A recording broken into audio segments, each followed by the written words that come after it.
Et si on pouvait suivre une formation de haut niveau, entièrement financée, et tout ça sur une île paradisiaque?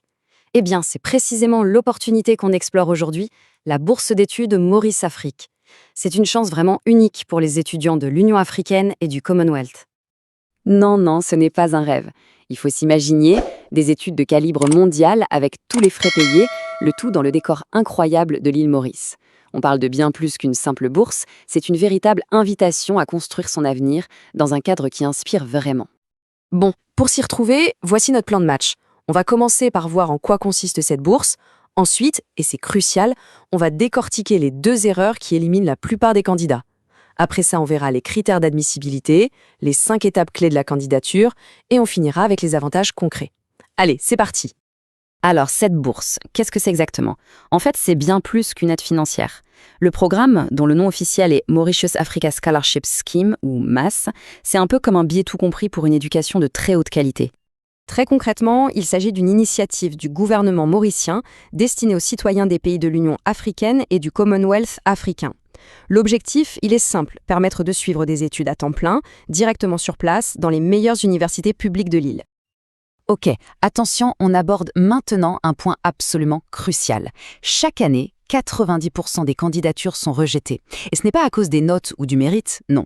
L'échec vient de 2 erreurs toutes bêtes, mais qui sont fatales.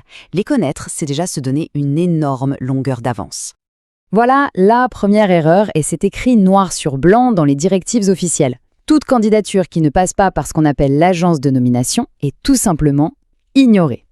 C'est la règle numéro 1, et il n'y a aucune, mais alors aucune exception. Ce schéma résume tout parfaitement. L'erreur classique, c'est de vouloir envoyer son dossier directement à Maurice. Ça, c'est un rejet automatique, c'est garanti. Le seul bon chemin, c'est de passer par une agence de nomination dans son propre pays. En général, c'est le ministère de l'Éducation. C'est cette agence, et elle seule, qui a le droit de transmettre les dossiers. Donc, on n'envoie jamais rien directement à Maurice. La deuxième grosse erreur, c'est une question de timing. Encore une fois, les règles sont très claires. Il y a un ordre très précis à respecter dans les démarches. Si on inverse cet ordre, c'est éliminatoire. Beaucoup de gens pensent qu'il faut d'abord avoir la bourse pour ensuite chercher une université. En fait, c'est tout l'inverse. Il faut pouvoir prouver qu'on a déjà commencé ses démarches d'admission dans une université mauricienne avant même de déposer son dossier de bourse. C'est une condition préalable, pas une étape qui vient après. Bon, maintenant qu'on sait quelles erreurs éviter, il faut s'assurer qu'on remplit bien les conditions. Alors, qui peut postuler? Les exigences sont très claires et elles ne sont pas les mêmes si on vise une licence ou des études supérieures comme un master ou un doctorat. Pour le premier cycle, les critères sont assez stricts. Il faut être citoyen d'un pays membre, bien sûr, respecter la tranche d'âge, donc avoir entre 18 et 25 ans, et évidemment avoir les résultats académiques minimum requis.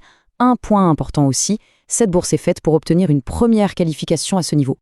Pour les candidatures en master recherche ou en doctorat, les règles changent un peu. La limite d'âge passe à 40 ans, mais surtout, il y a 2 éléments qui sont absolument cruciaux et qui demandent de s'y prendre à l'avance. Il faut avoir trouvé un superviseur de recherche à Maurice et avoir obtenu son accord, et il faut avoir préparé une proposition de recherche qui tient la route. Ok, maintenant qu'on connaît les règles et les pièges à éviter, comment on fait pour tout mettre en place? Voici la feuille de route, étape par étape. C'est le processus exact à suivre pour monter une candidature solide et la soumettre comme il faut. Le processus est très logique. Étape 1. On postule à l'université pour avoir une preuve d'admission, même si elle est conditionnelle. Étape 2. On prépare son dossier de bourse. Étape 3, la plus importante, on dépose tout ça à son agence de nomination locale. C'est elle qui fait le lien. Après ça, l'agence fait une présélection, envoie les dossiers à Maurice, et là, la sélection finale peut commencer. C'est à ce moment-là qu'il faut faire preuve de patience. Et pour s'organiser, voici quelques dates importantes. Les candidatures pour les universités ouvrent très en avance, dès octobre 2025. Le conseil, c'est de postuler à une université au plus tard, en janvier 2026. Ça laisse le temps de préparer tranquillement son dossier de bourse. La date limite pour que les agences de nomination envoient les dossiers, c'est fin mars. Bref, l'anticipation, c'est la clé. Parfait. On a vu le comment, maintenant, voyons le pourquoi. Qu'est-ce que cette bourse couvre au juste ? C'est la partie la plus motivante, celle qui détaille les avantages très concrets pour les lauréats. La couverture est vraiment généreuse. Elle prend en charge les frais de scolarité, avec un plafond qui change un peu selon si le pays d'origine fait partie de la SDAC ou non. En plus de ça, il y a une allocation de subsistance chaque mois, un billet d'avion aller-retour et l'accès gratuit aux soins dans les hôpitaux publics. Pour être un peu plus précis, cette allocation de subsistance, elle est de 16 500 roupies mauriciennes par mois. C'est une aide vraiment significative pour couvrir les dépenses de tous les jours, le logement, la nourriture, le transport, tout ça pendant les études. Alors, pour résumer, voici la liste de contrôle ultime. Chaque point ici est essentiel. On vérifie son admissibilité, on commence par l'université, on est super méticuleux avec les documents et surtout, on se souvient de la règle d'or. Tout doit passer par l'agence de nomination locale. C'est le chemin le plus sûr vers une candidature qui a toutes ses chances. Au final, cette bourse, c'est bien plus qu'une aide financière. C'est un vrai tremplin.